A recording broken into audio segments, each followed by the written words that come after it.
Welcome to Creator Weekly for April 13th, 2025. I'm Peggy Kay, and this week there are a bunch of updates using generative AI tools, not just from Google, but from Canva and Davinci Resolve and WordPress, a whole bunch. So if generative AI is not your thing, this maybe isn't the episode for you, but it's good to know what features are out there. I'll also note that this marks 2 years of the Creator Weekly live stream. Thank you so much for joining me all this time. I really appreciate it. So let me get started.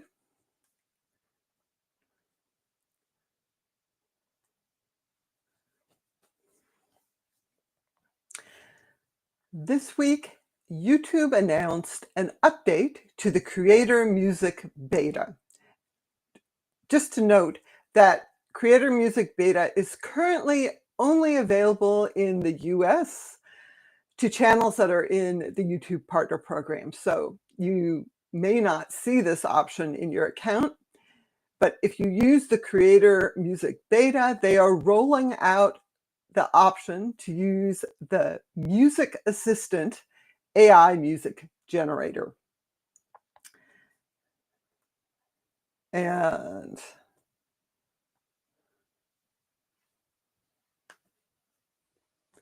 the idea is that you type in a prompt, and the example prompt they shared is, give me uplifting and motivational music for a workout montage.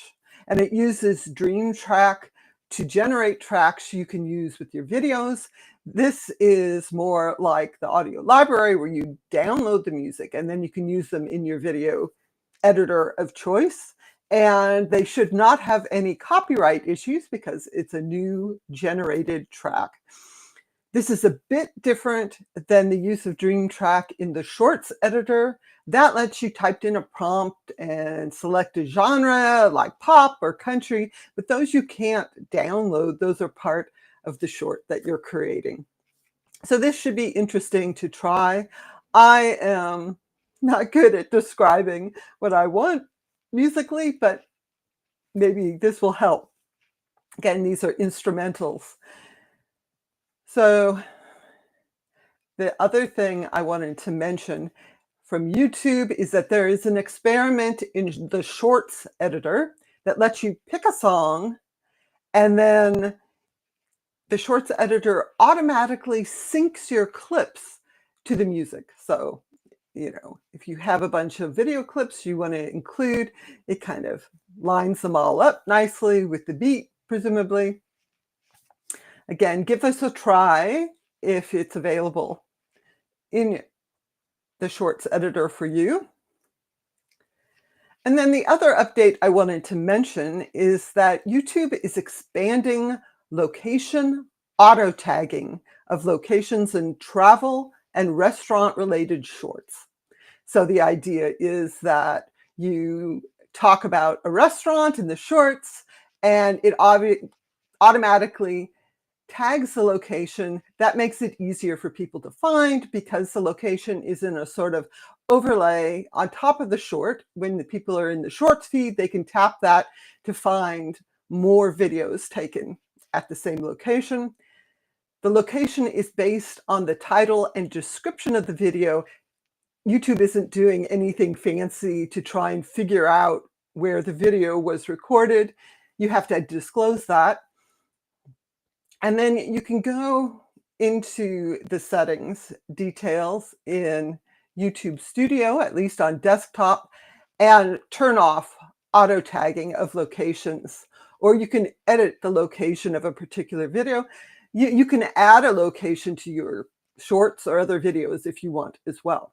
So if you make videos that are focused on a particular location, travel, restaurants, this could get you more views.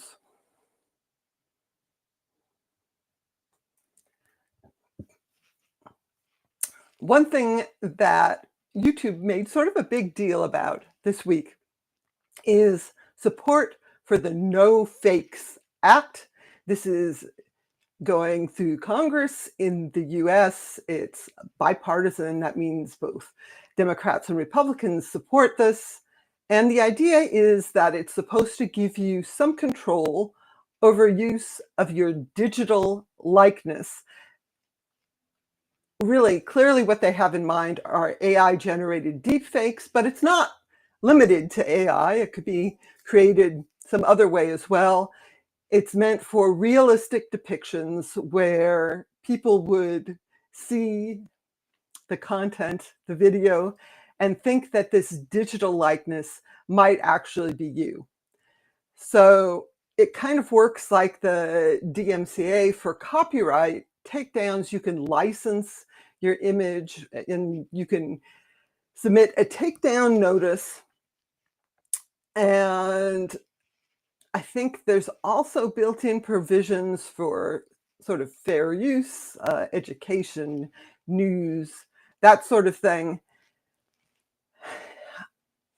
When this bill was introduced last year, so this is a slightly revised version, there were some criticisms that it was too broad. And if you've ever had a copyright claim that was incorrect, you know that this sort of thing can be abused. It also gives rights to the family of the person for up to 70 years with some provisions. That is a long time. Again, that matches copyright. But 70 years after you die, will anyone even care about your digital likeness? I'm not sure. This has broad support in the entertainment industry. At the same time YouTube published this, there were similar announcements from the RIAA, that's the Recording Institute. No. Anyway, it's the music industry organization, and also SAG-AFTRA, that's the Screen Actors Guild, the actors union. Now, of course, YouTube already has systems set up for Content ID, and as they've been publicly discussing, they've been working on likeness management tools that are supposedly able to detect when a creator's likeness is used. They're rolling that out to some of the really popular creators, giving that a spin. So YouTube is kind of ahead of the game. Other platforms like Meta, Facebook, Instagram, there's been some controversy lately because there were some influencers, they had a deep fake of them in what was an ad, and Meta basically wouldn't take it down. They had to get attorneys involved, which once the lawyers are in, that's not great. So we'll see how this works. They need to do something, and at least there should be a law that says that platforms should be required to remove this kind of content, although it probably can be abused as well. I don't think there's an easy solution. So this past week was Google Cloud Next, and I think this is the first year it was in Las Vegas instead of being in San Francisco. There was a lot of spectacle. They had this fancy remastered version of The Wizard of Oz. Of course, they used AI to kind of do that. It was played in the Sphere. You've probably seen it. It's this enormous sphere that has video screens everywhere. So that seems pretty cool.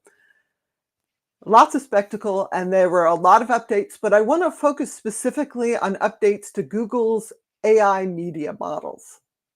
Now, this slide, you see it mentions Vertex AI. That is an AI development platform for enterprise. So that's not directly relevant to regular users like you and me. But in part of the announcement, Google also shared updates to its media models. And some of these media models are being incorporated into features in YouTube and various Google Workspace,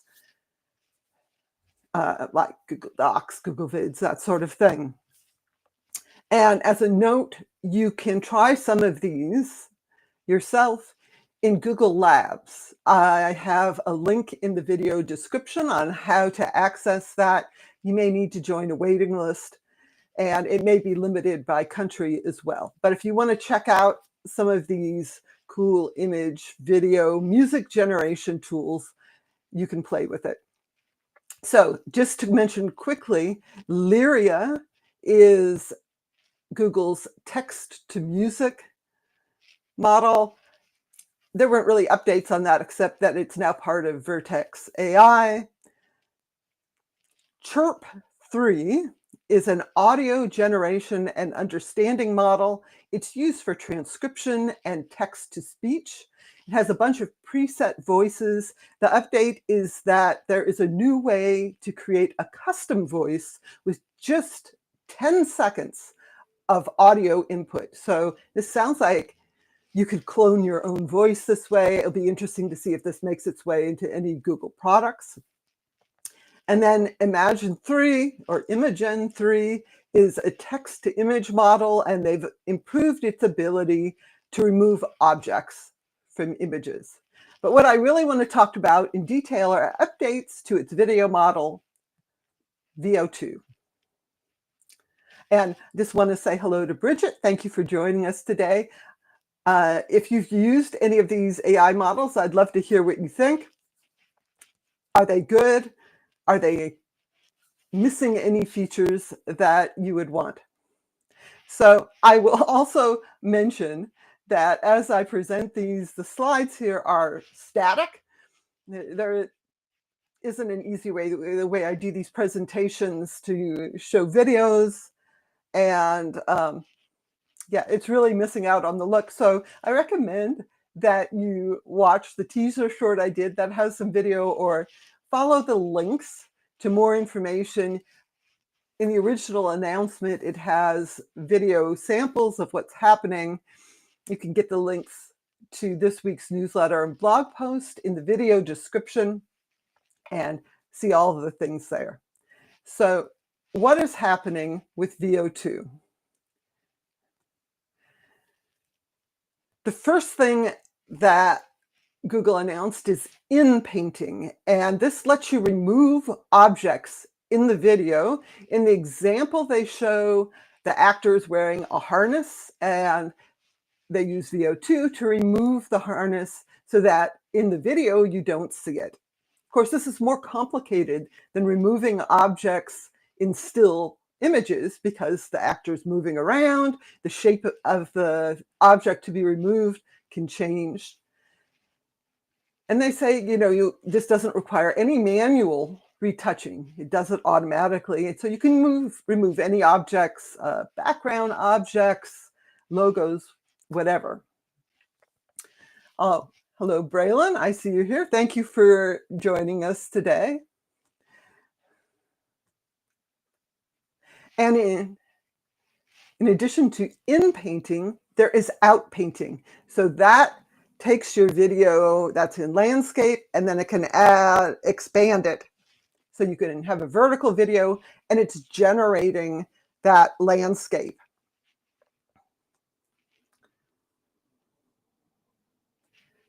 And then another tool I think is really cool is that you can interpolate between two frames. So you give it a first frame, give it your first frame, you give it the end frame, and then it creates video between the two, so it's a completely smooth transition. In the sample, it was a cartoon person facing forward, and then in the end, it's them facing backward and having walked away. And you can see the interpolated version turns around and walks. It's pretty cool. And then you can also implement what they call sophisticated cinematic techniques. I'm just going to quote this. The new features include direct link shot composition, camera angles, and pacing that help teams use sophisticated cinematic techniques with ease without requiring complex prompting or specialized expertise. For example, you can use camera presets to move the camera in different directions, create a time-lapse effect, or generate a drone-style shot. So the screen capture here is from a demo video where part of the prompt was to pan right, So it's not just a person walking across the screen, it actually pans around and you can see the whole set, or what would be the set if it was not completely virtual. So this feels like VO2 is turning into a sort of serious video tool.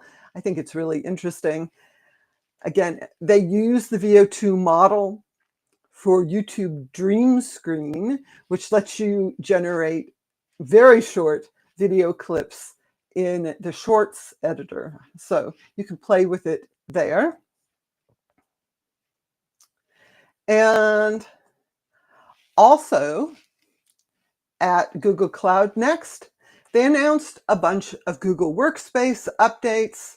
A lot of these are generative AI features. I'm just going to touch on a couple of them, but you can read this week's post and newsletter to get all the details.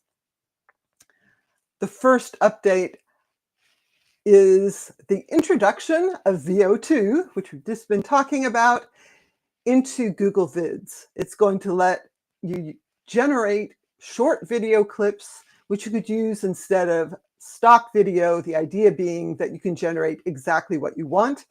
In the example, the prompt is wide-angle panning shot of highly realistic faces of two technicians actively working on top of a cell phone tower in Colorado in a stunning natural landscape. So it looks pretty realistic.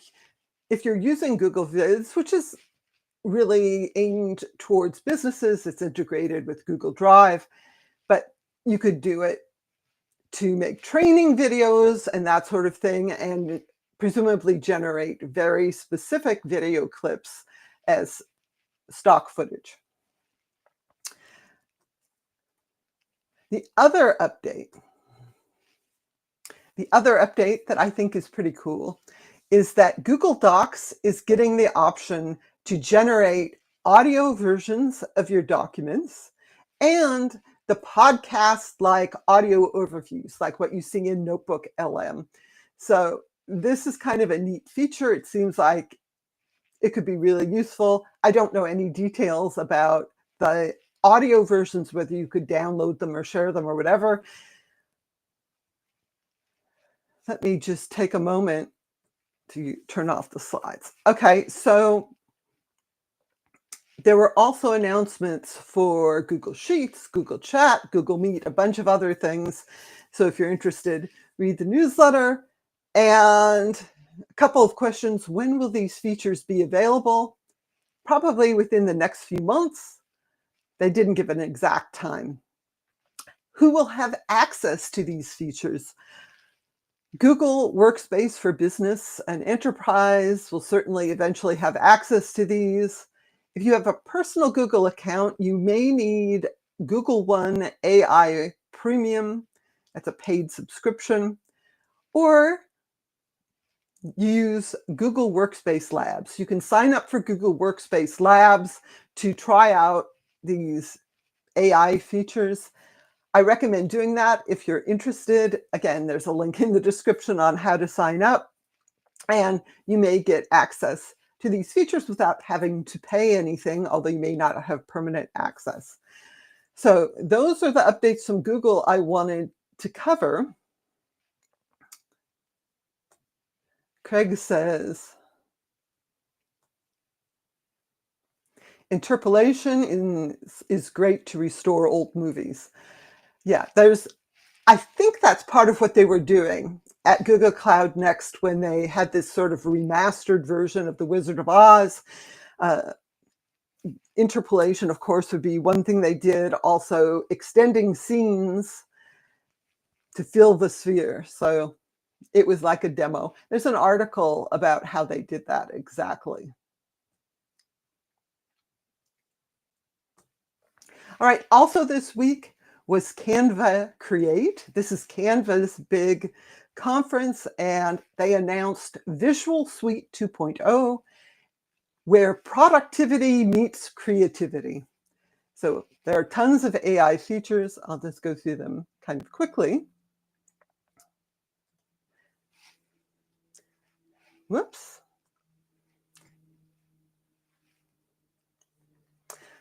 Canva AI is a sort of chatbot you can use to help design using your own media. In this example here, you can upload a photo and type, create an Instagram post introducing our new team member, and it takes that photo and makes a bunch of designs for you. There's also more elaborate designs you can create. You can have an image of a chair, either one from a photo or something you generate, and say you want a pop art inspired room with neon colors and vibrant graphics, and tell it to create an image matching that design, and it will generate that. So that seems like it could be a useful tool. They have an AI code generator for creating interactive content.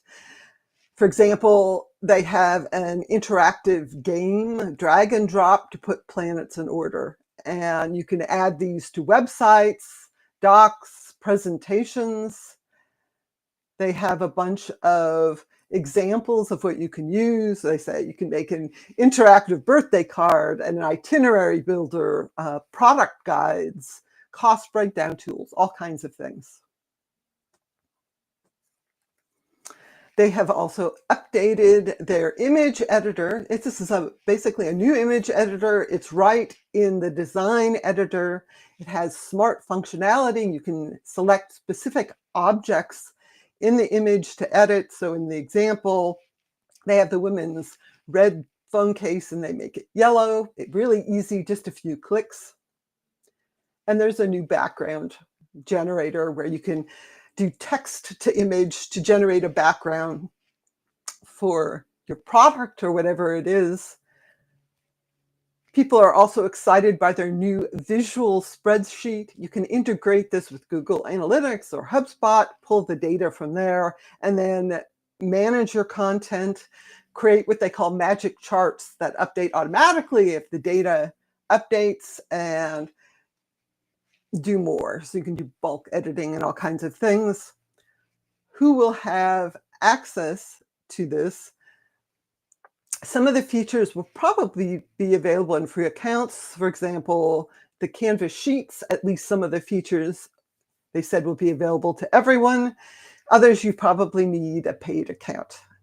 And it's really kind of interesting seeing this juxtaposition where you have Google that's productivity oriented and they're getting these creative tools, and then there's Canva, which is creativity oriented, getting productivity tools. There's kind of this convergence thing happening.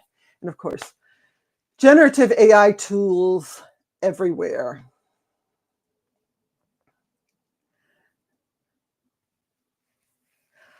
I'll quickly mention that Davinci Resolve 20 was announced. Davinci Resolve is a professional video editing software, and you can get it for free. Not quite as many features as the paid version, but a very full-featured version you can install for free. This is, again, professional level editing, not for quick edits. With Davinci Resolve 20, which is in open beta, they announced a whole bunch of AI features. So AI IntelliScript creates timelines with media that you use. You have a script, you have media, it creates a timeline automatically. Dialogue Matcher matches the dialogue tone and audio level and so forth between different clips of dialogue. There's a music editor, animated subtitles, multicam smart switch, so that automatically switches angles, voice convert, makes AI trainable models of voice. There's a whole bunch. I recommend you reading the announcement if you use Davinci Resolve. These tools are just becoming completely commonplace. And then this is the last generative AI update at WordPress.com. This is not the free version of WordPress. This is Matt Mullenweg's automatic company professional WordPress hosting business.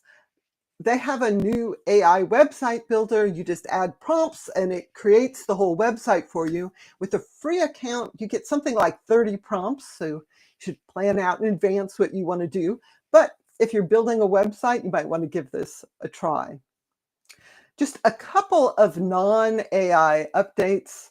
Meta's Threads had an odd prompt that says, find popular creators on X, which is just a weird idea. I don't think of there being creators on X the same way they are on Instagram. And that's not actually what it does. If you click on it, it says you should have an export from your X account or probably your Twitter account.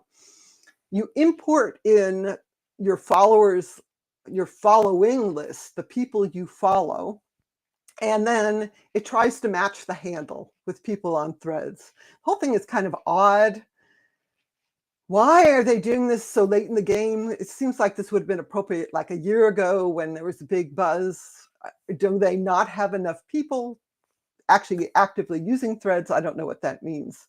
And some popular accounts on Threads are kind of miffed because they feel like Meta isn't doing anything to build them up, the sort of people natively using Threads. Instead, they're trying to get well-known Instagram creators to come on Threads, or these people from X on Threads. Why not actually have people who are already posting on Threads? Why not promote them? So I don't know what's happening there. Maybe it's not doing well. And on Bluesky, they updated the search page. It's now Explore. There's trending and suggested accounts, suggested feeds, starter packs. You can add your interests, so it gives you better suggestions. So if you're on Bluesky and looking for more content to follow, check out the Explore tab. They also added emoji reactions to direct messages. It's something a lot of chat things have. So that's what I wanted to cover today. There are lots of updates. Really briefly, I'm going to take a look at what was happening 10 years ago this week. It sort of peripherally involves Google+, if that's your kind of thing.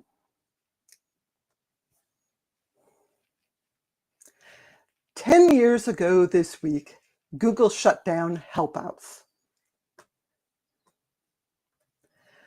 Helpouts was launched in 2013 with this premise: what if getting help for a computer glitch, a leaky pipe, or a homework problem was as easy as clicking a button? And the idea was that experts would set up an account and offer their help or answers advice over live video, which is not that unique now, but in 2013, this was pretty novel. You could choose who to get your advice from by availability, ratings, reviews, and importantly, price, because people using Helpouts could charge for their services, and this was meant to attract real experts. It used Hangouts as the video calling platform, and it was integrated with Google+ for social features. And just to attract people to come use it, Google offered a money-back guarantee. So this looked really interesting and promising for experts. I never used it. I thought about it a lot, but I actually never did it. And then 2 years later, it was shut down.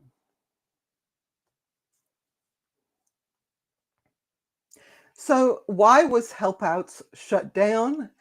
Google said the Helpouts community includes some engaged and loyal contributors, but unfortunately it hasn't grown at the pace we had expected. Sadly, we've made the tough decision to shut down the product. So not enough users. That's the most common reason. Why not enough users? From what I read, a few months before the shutdown, Google had actually turned off paid Helpouts in Europe because of a change in the tax laws. And of course, there's lots of competition with experts giving away their knowledge for free, like on blogs and on YouTube. That isn't personal interactions, but if you're just looking for information about how to unclog your sink or something like that, you probably can just watch an instructional video.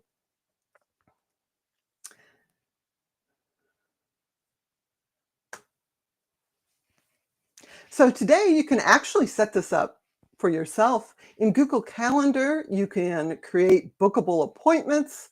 And if you have Google Workspace, including Google Workspace Individual on your personal Google account, you can set up paid appointments. And these can be in person, on the phone, or a video call using Google Meet. And of course, there's other platforms as well. Calendly, Zoom has webinars. There's a bunch of different options.